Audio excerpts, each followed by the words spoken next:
నమస్కారం అండి. ఒక ఎక్సలెంట్ ఫార్వర్డ్ వచ్చింది. చాలా బాగుంది. రిటైర్డ్ మగాడు. మగాడు రిటైర్ అయిన తర్వాత పడుతున్న పాటలు కొన్ని విందాం. అన్నీ మనం చెప్పలేము. అందుకు కొన్ని చాలా ఇంట్రెస్టింగ్గా ఉన్నాయండి. ఇప్పుడు ఆ రిటైర్డ్ మనిషి కొంతసేపు ఎక్కువ పడుకున్నాడు అనుకోండి. వాళ్ళ ఆవిడ అడుగుతుందిట, ఏమి పని లేదు పాట లేదు, నీకేం పోయింది, పుట్టినే పడుకుంటావు, నా పని నేను చేసుకుంటూ ఉండాలి కదా, నాకు రిటైర్మెంట్ అంటూ లేదు కదా, అదే నా ఏడుపు అని ఆవిడ మొదలెడు. సరే, వీడు కొంచెం వేగిరం లేచి 4 గంటల నుంచి కూర్చుంటాడు అనుకోండి. అప్పుడు ఏం పని ఉందని 4 గంటలకు లేస్తున్నావు, లేచి ఏం చెయ్యాలి, ఎక్కడికైనా వెళ్ళాలా, ఏమైనా సూటినే వంటింటికి బెడ్రూమ్కి తిరుగుతూ ఉంటాం. కాఫీ తాగాలి, కాఫీ కలపాలి, పాలవాడు రాలేదు, ఇవన్నీ నీకేం తెలుసు అని అంటుంది. సరే, ఇంట్లోనే ఉంటే రిటైర్ అయిపోయావు కదా, కొంచెం అటు ఇటు వెళ్ళొచ్చు, ఎక్కడికైనా పైకి వెళ్ళొచ్చు కదా, ఎందుకు అలా ఇంట్లోనే కూర్చుంటావు, పక్కింటి ఆవిడ అడుగుతున్నది, అతను ఎప్పుడు ఎక్కడికి వెళ్ళడా అని. ఏమిటిది, చూడు పక్కింటి అతను రిటైర్ అయ్యాడు, 5 కిలోమీటర్లు వాకింగ్ వెళ్తున్నట్ట, నువ్వెందుకు వెళ్ళావు. అది ఇంకొక ఇంట్లో. తర్వాత అండి, ఇప్పుడు బయటికి వెళ్ళి ఇంటికే లేటుగా వస్తాడనుకోండి. ఉద్యోగంలో ఉన్నప్పుడు ఇంట్లో లేవు, ఇప్పుడు రిటైర్ అయిన తర్వాత కూడా ఎప్పుడో సాయంకాలం వస్తావు. ఏమిటి చేస్తున్నట్టు, ఏమిటి డబ్బా సంపాదన, ఉన్నదే కదా. సరే, ఇది ఇంకొక ఇంట్లో. తర్వాత ఎప్పుడు ఏదో పూజలు పునస్కారాలు చేస్తూ ఉంటాడు అనుకోండి, రిటైర్ అయిపోయాడు కదా. చూడు, అలా 24 గంటలు కొడుతూ ఉండకు. ఏమిటి నీ పుణ్యం పురుషోత్తమం, ఎప్పుడు గంటలు కొడితే ఏమిటి వస్తుంది, గంటలు కొడితే పుణ్యం అంటే గుళ్ళో పూజారికి ఎక్కువ పుణ్యం రావాలి, అతనికి ఊరంత డబ్బులు ఉండాలి. ఇప్పుడు ఆ బాధలు ఏం లేవు మనకి. నువ్వు అలా గంట కొడకు, గంటలు కొడితేనే భక్తి అని లేదు, మనసులో ఉండాలి భక్తి, అంతే అన్నదిటండి. తర్వాత పార్ట్ టైం ఉద్యోగానికి పోదామని వెళ్ళేట. ఇప్పుడు ఎందుకు పార్ట్ టైము ఫుల్ టైము ఉద్యోగం చేసి ఏం చేయాలి, ఆ డబ్బులు ఏం చేయాలి, ఇప్పుడు ఉన్న డబ్బులు చాలా మనకి. కొడుకు కూతురు ఎలాగ అమెరికాలో ఏడుస్తున్నారు, నువ్వేం చేయాలి, మనం డబ్బు ఏం చేయాలి ఇక్కడ అని అంటుందిట పార్ట్ టైం.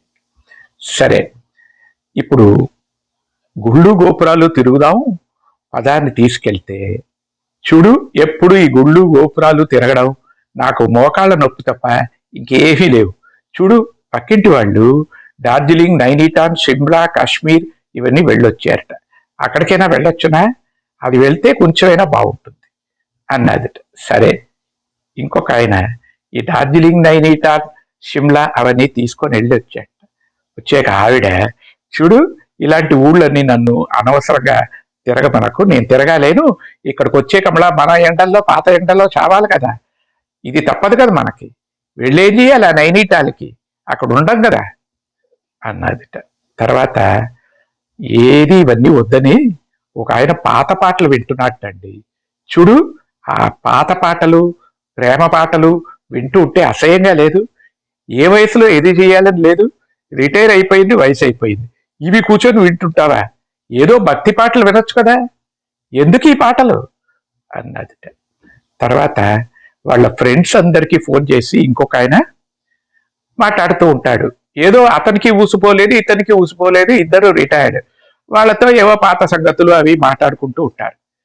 మీకేమి, ఆయనకి పని లేదు మీకు పని లేదు, 24 గంటలు ఇలా ఊసుకొని మంగళాడిలాగా ఎవరితోనో మాట్లాడుతూ ఉండడం, ఇదే కదా మీ పని, ఏం చేయాలి మిమ్మల్ని అని దానికి గొడవేనండి. తర్వాత మంచి టిప్ టాప్గా డ్రెస్ వేసుకుంటే, ఇప్పుడు ఎందుకు పెద్ద పెళ్లి కొడుకులా టిప్ టాప్గా డ్రెస్ అయిపోయావు, ఏమిటి చేయాలని, ఎక్కడా పని లేదు పాట లేదు, ఇంట్లో కూర్చుందికి ఈ బట్టలేలా అన్నదిటండి. పోనీ షార్ట్స్ వేసుకొని హాఫ్ డ్రెస్సులు వేసుకొని తిరుగుతూ ఉంటే, చూడు అలాగ వేసుకు తిరిగితే ఒక ఇదిగా లేదు, ఇంట్లో ఎవరైనా వస్తే బాగుండదు, తర్వాత కోడలు అల్లుడు వచ్చిపోతూ ఉంటారు, ఇదేమిటి ఈ షార్ట్స్ ఏమిటి, ఇంట్లో ఇలాగా ఉండడం, రిటైర్ అయిపోయావని మరీ ఇంత ఘోరమా అని ఇలాగా అంటుందిటండి. ఇవన్నీ గొడవలు, ఇవన్నీ రిటైర్డ్ మొగాడు భరించాల్సిందండి. ఎంత మంచి షేరో చూసారా, ఎవరితో చెప్పుకుంటాడు, ఆడవాళ్ళు నీలాటి రేవని ఎక్కడ పడితే అక్కడ మాట్లాడుకుంటూ ఉంటారు, కానీ మొగాళ్ళు ఎక్కడ పోయి మాట్లాడతారు? అది వాళ్ళ బాధలండి. రిటైర్డ్ మొగాడు అన్నదే దీని టైటిల్. వాడు ఎన్ని బాధలు పడుతున్నాడో వినండి. అందరికీ షేర్ చేయండి. రిటైర్ అయిన వాళ్ళు, రిటైర్ అవ్వబోయే వాళ్ళు, రిటైర్ అయిపోయిన వాళ్ళు అందరికీ షేర్ చేసి వినమనండి. చాలా థ్యాంక్స్ అండి. నమస్కారం. ఎంజే ప్రసాద్.